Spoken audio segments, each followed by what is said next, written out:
Brandon, we're back with another special segment on MITech TV. And just a note here, March is Women's History Month, and joining us today is Purvi Patel. She is the Vice President of Regulatory Affairs for ITC, and she's going to be talking with us about careers in energy and how she and ITC are supporting women also looking to get or develop careers in energy. So let's start off with, I always like to ask all our guests to explain what their company does, because there's probably some folks in the audience who are not aware of, say, what ITC does. And obviously, I know, but why don't you explain it for our folks watching today? Yes, thank you. And thanks for having me. So we're ITC it's the nation's largest independent electric transmission company. So what does that mean? Well, if you think about the power that you get in your house that keeps the lights and the businesses on, it's actually a three-part system. So you first start at the power plants where the electricity is generated, and then it gets carried through these high voltage transmission lines over long distances. And then finally, the smaller local power lines, which we call distribution lines, those are the lines that actually bring the power to your house. And so we're that middleman there. We're the high voltage transmission provider. So we take the electricity from the generator and then we transport it to the smaller lines that go to your house. So unlike other local power companies, we're only focused on the transmission portion of the system.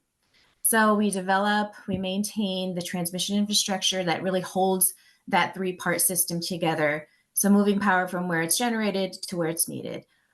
We like to call ourselves, we're similar to the interstate highway system.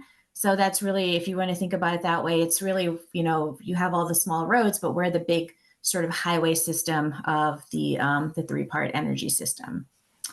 So my role there at ITC is Vice President of Regulatory Affairs. So what I do is I oversee the development and the implementation of strategic plans just to ensure we're compliant. We are federally regulated. So we have to make sure we're compliant with all the rules that the Federal Energy Regulatory Commission sets for us. I also navigate and advocate for policy, different energy policies that are advantageous to our company, and of our interest to us as well. All right. Well, thanks, Purvi. Can you give us some more background about yourself and how did you begin your career in energy? And how long have you been at Sure. ITC? I've been with ITC almost 20 years now. But before that, I feel like I just kind of fell into energy. Right out of college, I was recruited by Enron. I think a lot of people have heard of Enron. I loved it. I think everyone's only heard about the bad things about Enron, but that's where I first started my career in the energy field. And I really, really enjoyed it. I was on the financial gas trading floor. I was from Florida. And so after a few years at Enron, I was sort of feeling homesick. And I moved back to Florida, where I worked then at Tampa Electric Company. And I worked on natural gas wholesale transactions. Then I moved to Michigan, and being in the energy electric utility world, I just naturally looked for those types of jobs, and that's what landed me the job at ITC. Ah, all right. So, how has your career journey shaped your desire to help other women? So as you know, the electric utility industry has, really historically been a male-dominated industry. Many times when I would go to meetings early in my career, I was the only female in the meetings. It was a little awkward at first, but it was just the world, that I lived in. But as the years went by, I noticed more and more women at those same meetings, and I was sort of just drawn to them and started developing really good relationships with them. And, as I started to see younger women or women new to the industry at those, same meetings, I think I made it really a point to go and get to know them and create that bond as well. Now, so I'm told that women are an important part of the company's diversity. Can you tell us about ITC's approach to inclusion and diversity? Yes. So at ITC, we believe that we are better together by valuing our differences, being inclusive, engaging as a team, and maximizing our individual strengths. So our initiatives to achieve these goals include implementing enhancements to recruiting processes, hiring processes, and really other HR related practices to increase the representation of minorities and of women in the workplace as well. So, we really strive to support increased utilization and retention of minorities and women, throughout the organization by making improvements even to succession planning and also other related HR practices. And lastly, we also encourage career development by coaching, by working with team leaders to make sure our employees' goals are being met as well. Okay. Are there any initiatives at ITC that help to promote careers in energy for women? Yeah, so ITC is actually led by Linda Apsey, who's a very strong female leader, and she really, pushes us to create inclusion and diversity initiatives to support all of the minority groups that we have. And again, as a female, in a male-dominated industry, there's a lot of emphasis here on helping and advancing women here in their careers. Last year, we also started a women's employee resource group at ITC. So again, the goals of the group are to provide just a sense of community and connection among the women at ITC and to promote that career advancement that everyone's looking for. So is this Women's Employee Resource Group just an internal initiative, or does it help others outside of ITC?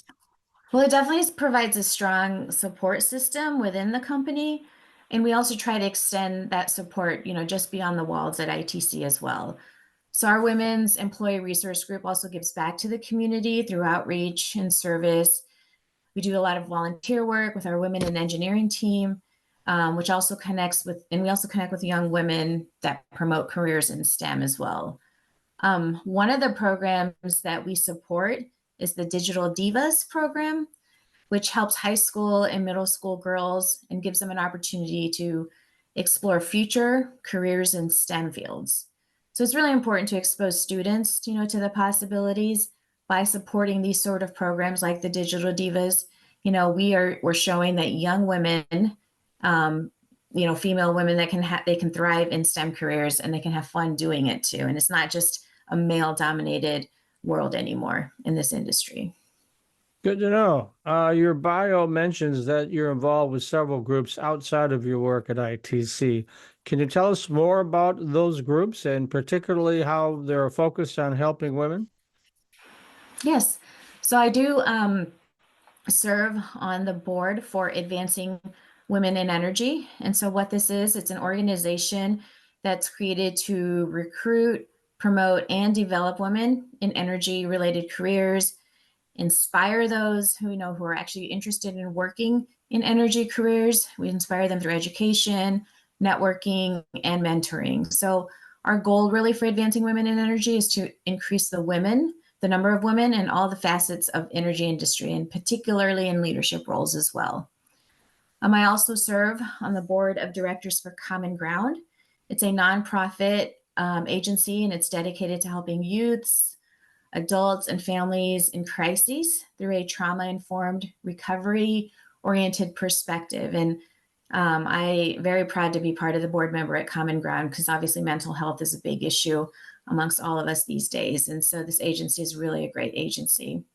I also participate in the Edison Electric Institute's Diverse and Emerging Leaders Program as well. Anything else you'd like to add? Yes, I'd like to, I would, the energy industry is going through so many exciting changes right now. And again, in this historically male dominated field, we have to empower women to help shape the transformation. There's a stereotype that women are not technologists, that they're not even capable, even when they're provided appropriate support, of building, operating, or maintaining, sophisticated technologies. So as leaders in the industry, we have to show them that there are women that work as engineers, that there's women in C-suites of large energy in companies, and it's okay to pursue these careers as well. So we can really promote change and bring our ideas in order to help meet the energy goals that are placed on us from this administration as well. All right. Well, Purvi Patel, Vice President of Regulatory Affairs for ITC, thanks for joining us today. Thank you.